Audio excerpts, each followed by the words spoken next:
Hello, hi dear friends, welcome back. ഞാൻ സ്വപ്ന രാകേഷ്. ഇന്നത്തെ recipe നല്ല നാടൻ രീതിയിലുള്ളൊരു ചിക്കൻ തോരൻ്റെ റെസിപ്പി ആയിട്ടാണ് കേട്ടോ ഞാൻ വന്നിരിക്കുന്നത്. ഇതിന് മുന്നേയും ചിക്കൻ തോരൻ നമ്മുടെ ചാനലിൽ ഞാൻ പോസ്റ്റ് ചെയ്തിട്ടുണ്ട്. അതിൽ നിന്നൊക്കെ വ്യത്യസ്തമായിട്ടൊരു ചിക്കൻ തോരനാണ്.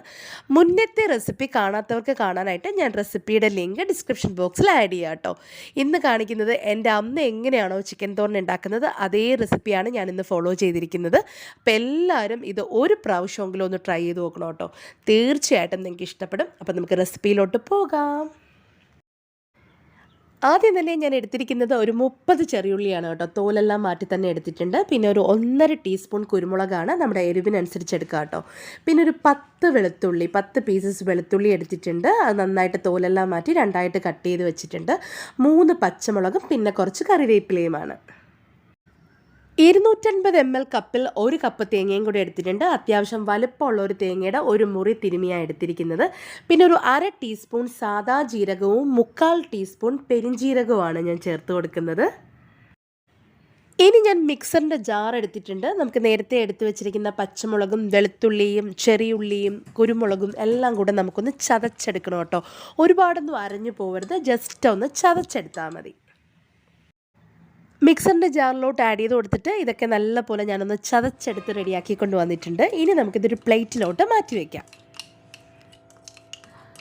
ആ സെയിം മിക്സറിൻ്റെ ജാറിലോട്ട് തന്നെയാണ് നമ്മൾ തേങ്ങാക്കൂട്ടും കൂടെ ആഡ് ചെയ്ത് കൊടുക്കുന്നത്. തേങ്ങയും ചെറിയ ജീരകവും പെരിഞ്ജീരകവും എല്ലാം ആഡ് ചെയ്ത് കൊടുത്തു.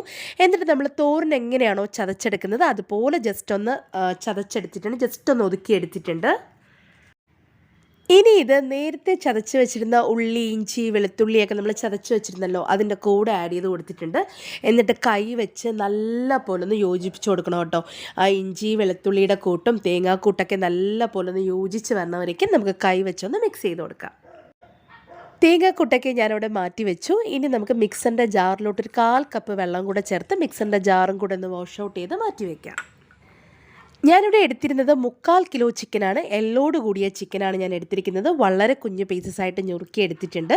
പിന്നെ നമ്മൾ കുറച്ച് ലിവറും ഗിസാഡും ഒക്കെ ആ ചിക്കൻ്റെ കൂടെ ഉണ്ടായിരുന്നത്, അതും ഞാനിവിടെ ആഡ് ചെയ്തിട്ടുണ്ട്. നല്ല പോലെ കഴുകി വൃത്തിയാക്കി വെള്ളം തോർത്തി മാറ്റി വെച്ചു. ഇനി ഒരു കടായി ഞാൻ ഗ്യാസ് സ്റ്റൗവിലോട്ട് വെച്ച് കൊടുത്തു. ഇനി ഫ്ലെയിമൊക്കെ ഒന്ന് കത്തിച്ച് കൊടുക്കുകയാണ്. ഇനി നമുക്കിതിലോട്ട് കുറച്ച് വെളിച്ചെണ്ണയാണ് ഞാൻ ഉപയോഗിച്ചിരിക്കുന്നത്. ഒരു 3-4 ടീസ്പൂൺ വെളിച്ചെണ്ണയും കൂടി ആഡ് ചെയ്ത് കൊടുത്തിട്ടുണ്ട്. വെളിച്ചെണ്ണയൊക്കെ ഒന്ന് ചൂടായി വന്നതിന് ശേഷം അതിലോട്ടൊരു 1/4 ടീസ്പൂൺ കടുകും വളരെ കുറച്ച് ഉലുവയും, ഒരു 1/4 ടീസ്പൂൺ തന്നെ ഉലുവയും ആഡ് ചെയ്ത് കൊടുത്തിട്ടുണ്ട്. കടുകൊക്കെ ഒന്ന് പൊട്ടി വന്നതിന് ശേഷം ഒരു 3 വറ്റൽമുളക് മുറിച്ച് ചേർത്തിട്ടുണ്ട്. എന്നോട് പലരും ചോദിച്ചു വറ്റൽമുളക് എന്താണെന്ന്. അത് ഉണക്കമുളകാണ് കേട്ടോ. എന്നിട്ട് കറിവേപ്പിലയും അതുപോലെ തന്നെ നമ്മളൊരു 2 സവോള, മീഡിയം സൈസ് സവോളയും കൂടെ ചേർത്ത് കൊടുത്ത് നല്ല പോലെ ഒന്ന് വഴറ്റി കൊടുക്കുകയാണ്. സവോളയൊക്കെ നല്ല കുഞ്ഞു പീസസായിട്ടാണ് ഞുറുക്കി ചേർത്തിരിക്കുന്നത്. ഇങ്ങനെ തന്നെ ചേർത്ത് കൊടുക്കണം കേട്ടോ. അപ്പോൾ തോരന് ഒന്നുകൂടെ ടേസ്റ്റ് ആയിരിക്കും. എന്നിട്ട് ഫ്ലെയിമൊക്കെ ഒന്ന് കുറച്ച് വെച്ചിട്ട് ഒരു 1/4 ടീസ്പൂൺ കാശ്മീരി ചില്ലി മുളക് പൊടിയും 1/2 ടീസ്പൂൺ മഞ്ഞൾപ്പൊടിയും ആഡ് ചെയ്ത് കൊടുത്തു. എന്നിട്ട് നല്ല പോലെ പച്ചമണമൊക്കെ മാറുന്നത് വരേക്കും നമുക്കൊന്ന് വഴറ്റി കൊടുക്കണം കേട്ടോ. ഉള്ളിയൊക്കെ ഒന്ന് ബ്രൗൺ നിറമായതിന് ശേഷമാണ് ഞാൻ മുളക് പൊടിയും മഞ്ഞൾപ്പൊടിയൊക്കെ ചേർത്ത് കൊടുത്തിരിക്കുന്നത്. നന്നായിട്ട് പച്ചമണം മാറി വന്നതിന് ശേഷം നമ്മൾ നേരത്തെ ക്ലീൻ ചെയ്ത് വെച്ചിരിക്കുന്ന ചിക്കനും കൂടെ നമുക്ക് ആഡ് ചെയ്ത് കൊടുക്കാം. എന്നിട്ട് അതിൻ്റെ കൂടെ തന്നെ ഒരു 1/4 ടേബിൾ സ്പൂൺ ഇഞ്ചി പൊടിയായിട്ടാണ് അരിഞ്ഞത്. വളരെ കുഞ്ഞു പീസസായിട്ട് അരിഞ്ഞ ഇഞ്ചിയും കൂടെ ഇപ്പോൾ ആഡ് ചെയ്ത് കൊടുത്തിട്ടുണ്ട്. ഇഞ്ചി ആദ്യമേ ആഡ് ചെയ്ത് കൊടുക്കരുത്. ചിക്കൻ ഇങ്ങനെ ആഡ് ചെയ്യുന്ന സമയത്ത് ആഡ് ചെയ്ത് കൊടുത്താൽ നല്ലൊരു ഫ്ലേവർ ആയിരിക്കും കേട്ടോ. എന്നിട്ട് നല്ല പോലെ ഒന്ന് മിക്സ് ചെയ്ത് കൊടുക്കുകയാണ്. ഇനി ഞാനിതൊന്ന് അടച്ച് വെച്ച് കുക്ക് ചെയ്യാൻ പോവുകയാണ്. വെള്ളം ഒന്നും ആഡ് ചെയ്ത് കൊടുക്കേണ്ട. ഒരു മീഡിയം ഫ്ലെയിം മെയിൻറ്റെയിൻ ചെയ്ത് ഒരു 10 മിനിറ്റ് നമുക്കൊന്ന് അടച്ച് വെച്ച് കുക്ക് ചെയ്തെടുക്കാം.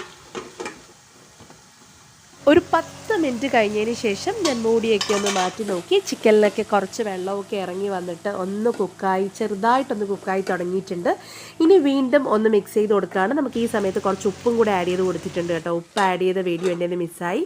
വീണ്ടും നമുക്കൊന്ന് അടച്ചു വെച്ച് കൊടുക്കാം. ഒരു 10 മിനിറ്റിന് ശേഷം ഞാൻ വീണ്ടും ഒന്ന് ചിക്കൻ തുറന്ന് നോക്കിയിട്ടുണ്ട്. അപ്പോൾ ചിക്കനൊക്കെ നല്ല ഭംഗിയായിട്ടൊരു 1/4 ഭാഗം കുക്കായി റെഡിയായി വന്നിട്ടുണ്ട്. ഇനി നമുക്കിതിൻ്റെ മിഡിൽ പോർഷനിൽ ഒരു സ്പേസ് ഉണ്ടാക്കണം കേട്ടോ. ചിക്കനൊക്കെ അങ്ങ് സൈഡിലോട്ടാക്കി കൊടുത്തിട്ട് ഇനി നമുക്ക് നേരത്തെ പ്രിപ്പയർ ചെയ്ത് വെച്ചിരിക്കുന്ന തേങ്ങയും വെളുത്തുള്ളിയും ചെറിയുള്ളിയൊക്കെ ചേർത്ത് നമ്മളൊരു കൂട്ടുണ്ടാക്കിയിരുന്നില്ലേ, ആ കൂട്ട് ഇതിലോട്ട് ആഡ് ചെയ്ത് കൊടുത്തു. എന്നിട്ട് മിക്സറിൻ്റെ ജാർ വാഷ് ഔട്ട് ചെയ്ത് ഒരു 1/4 കപ്പ് വെള്ളം കൂടെ ചേർത്ത് കൊടുത്തു. എന്നിട്ട് നമുക്ക് ചിക്കൻ വെച്ചിട്ട് ഇങ്ങനെ കവർ ചെയ്ത് കൊടുക്കണം കേട്ടോ. ഇങ്ങനെ തട്ടിപ്പൊത്തി വെച്ച് വേവിക്കുക എന്നാണ് പറയുന്നത്. തോരൻ തോരനൊക്കെ നമ്മളെപ്പോഴും ഇങ്ങനെ തത്തിപ്പൊത്തിയാണ് വേവിക്കുന്നത്. ഇങ്ങനെ ഒന്ന് കവർ ചെയ്ത് വെച്ച് കൊടുത്തു. വീണ്ടും നമുക്കൊരു 5-6 മിനിറ്റ് അടച്ച് വെച്ച് വേവിക്കണം കേട്ടോ. കുറച്ച് ഉപ്പും കൂടെ ഞാനിപ്പോൾ ചേർത്ത് കൊടുത്തിട്ടുണ്ട്, ഇളക്കി കൊടുക്കുന്നില്ല. എന്നിട്ട് അടച്ച് വെച്ച് ഒരു 10 മിനിറ്റ് കഴിഞ്ഞിട്ട് ഞാൻ വീണ്ടും ഒന്ന് തുറന്ന് നോക്കി. അപ്പം നല്ല ഭംഗിയായിട്ട് ചിക്കൻ തോരനൊക്കെ ഓൾമോസ്റ്റ് ഇവിടെ റെഡി ആയിട്ടുണ്ട്. ഒന്ന് മിക്സ് ചെയ്ത് കൊടുക്കുകയാണ്. ഇനി നമുക്ക് 1-2 ഇൻഗ്രീഡിയൻസും കൂടെ ആഡ് ചെയ്ത് കൊടുക്കണം. ഇനി ഇതിലോട്ട് ആഡ് ചെയ്ത് കൊടുക്കുന്നത് ഒരു 3/4 ടീസ്പൂൺ കുരുമുളക് പൊടിയും കുറച്ച് കറിവേപ്പിലയും ഒരു 1-2 ടീസ്പൂൺ വെളിച്ചെണ്ണയും കൂടെ ഞാൻ ചേർത്ത് കൊടുക്കുന്നുണ്ട് കേട്ടോ.